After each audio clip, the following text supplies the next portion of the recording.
بسم الله الرحمن الرحيم كلنتي وعن وناكسن داوديال مeel kasto aad joogtiin bisaacad kasto idin tahay waqti kasto idin tahay halkani waa himil online college aniga waa tarsaxawdiin maanta waxaan rabaa inaan idin duubo 10 ka mid ah casharadii aad aalaba nagala baratay gaar ahaan waxaan ka hadli doonaa wax loo yaqaan micronutrients gaar ahaan waxaan ka sheekay doonaa calcium iodine and water muhiimadda ay u leeyihiin caafimaadka qofka bini'aadamka sidaa darteed انت هذا بدك تقرا 10 بيجك فلو قريت سي هذا شو 10 جمله جوبتا لايك قري او مركاسي دلا سخو كما تيغنا ديو الى سخو مركا هذا كاميرمان كل waxaan ka qasayna in attention kiisu la siiyo waxaan ku sheekeynaa maadada la calcium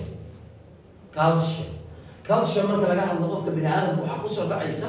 waxyaabaha caawiya lafaha jirka bini'aadamka iyo sidoo kale ilkaha kuwaasoo aan ka helno cunooyinka aan noqono qaybisha kala certain calcium is deposited in the bones waxa inta badan lagu kaydiyaa lafaha and teeth iyo ilkaha marka ayada ila soco waxa lagu kaydiyaa waa maxay bones lafaha and teeth wala labada meelood inta badan ay maadadaasi muhiim u tahay in qayb weyn ka ciyaaraan adkaantooda iyo sida ilkaha kala kalarka cadaanka ay helaan very good and makes them maxay inta badan ka dhigaan jirka bini'aadamka ha inay adkaadaan sida lafaha iyo ilkaha marka ayada present in a blood حاجه waxay kala soo kala taageen dhiigu inay aad uga shaqeeyaan dhiigga qayb kamid ah ee loo yaqaan plasma waxa marqaati ka tihiin inay kamid tahay qayb kamid ah unugyada jirka bini'aadamka and plays maxay ka dhigtaa essential part qayb muhiim ah nolosha qofka bini'aadamka gaar ahaan markii laga shaqeeyo blood clotting xinjiraynta dhiigga blood clotting haddii qofka bini'aadamka ay calcium tisiyar tahay waxa suurtagal ah inay yaraato xinjirowga dhiiggiisa marka ayada the richest resources meelaha ilaha khayreed yani laga helay qani ay ku tahay meelaha qani ku ah calcium maxaa kamid ah aan ku heli karno qodobka koowaad maxaa kamid ah milk in caanaha dadka basada in calcium toodu wanaagsanaayo oo qofku ka caana cabis badan yahay ka isticmaal badan yahay in calcium tiisu badanta cheese waa taqaani soo gaas mariska la yaqaan sidoo kale calcium is present in all foods calcium waxa laga helaa maadada la yiraahdo dhammaan cunooyinka aan isticmaalo but in small quantities inta badan waxaan u baahanahay tiro yar oo kooban si markaasi ayna wax inoo yeelin tiro yar oo kooban oo jirka bini'aadamku u bisada sidoo kale and hard water in markaasi la isticmaalo biyuhu ay aad u muhiimsan yihiin inay shaqeeyaan noloshaas markaa ay sidaa darteed waxaan ka sheekeynaynaa maadada la yiraahdo iodine haddana iodine waa maadada marka inta badan jeermiska disha marka laga hadlayo qolooyinka dhaawacyada hagaajiya laakiin jirka bini'aadamka maadadan uu isticmaalayo waxay ka hortagtaa xanuunada ku dhaca dhuunta sida kansarka burooyinka iyo waxyaabaha la jira this is needed only small quantities markasta waxa looga baahan waxaan isticmaalaynaa tiro kooban oo xadidaysan but it forms essential part waxay ka ciyaartaa qaybo badan oo muhiim ah oo maxaa kamid ah marka part of molecule waxyaabaha yaryarka ah oo la yiraahdo maadada la yiraahdo magaceeda thyroxine maadada la yiraahdo thyroxine maadada la yiraahdo is the hormone produce laga soo saaro qanjirka ku yaala dhunta ee loo yaqaan thyroid gland halkaas ku yaala thyroid gland marka ayada ah in the neck gaar ahaan qoolka ku yaala riches xoqan marka arrimaha qani ku yihiin sourceska maadada la yiraahdo iodine waxa inta badan laga helaa fish kalluunka oo la cunaa waxa qayb kamid ah ka hortagga xanuunada ku dhaca dhunta sida kansarka dhunta ku dhaca fish and most vegetables inta badan qudrada iodine dawada la yiraahdo is important waxay muhiim u tahay for thyroid kansarka ku dhaca dhunta thyroid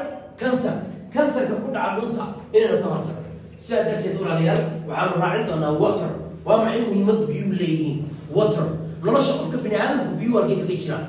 waan isku soconaa biyuhuna waan dhar baan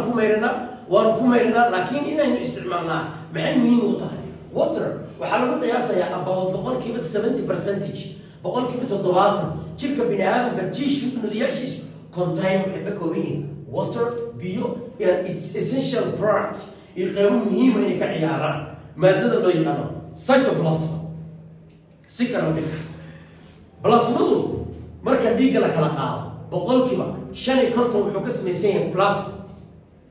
plasmadu 90% waa biyo sidaas maadaama boqolkiiba 9 biyo jirka bini aadamka ay ka yihiin waa qayb muhiim bay ka qayb qaataan difaaca jirka bini aadamka wala leeyahay isla socono cytoplasm the body that fluids that cytoplasm lagu sheegay every cell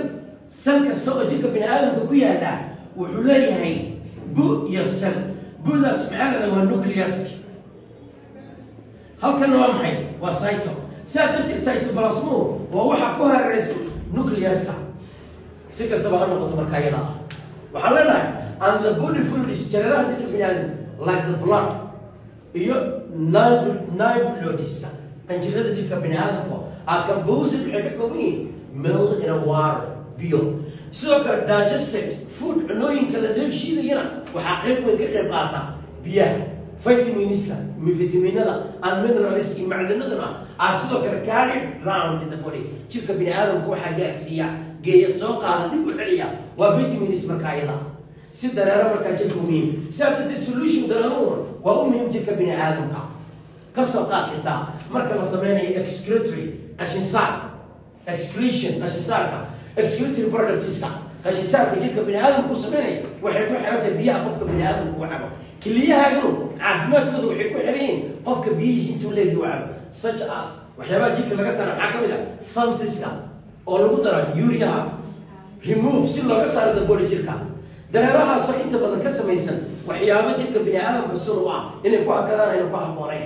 by the kidneys taasoo shaqada ay qabato kiliyaha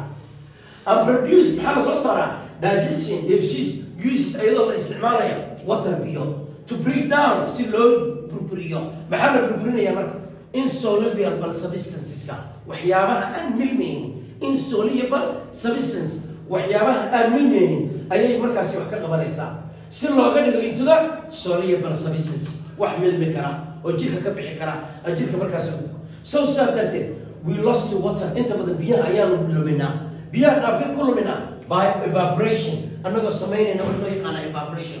bax maxaa ku sameynaa sweating didit urinating kaadin waxaas oo waa biyo baxaya and breathing xitaa nafsashadaadu way la socotaa we have to take into water when biyo qaadana oo biyayna cunooyinka isticmaalana to recover si looga soo kabto lost water biyaha marka insha Allah inta soo ku keenana aad u mahadsantihiin meel kasta oo aad nagala socotaan anigana waa Dr. Scout page kana follow grade like grade commenting na dhiiba soo dhawaada assalamu alaykum wa rahmatullahi ta'ala wa barakatuh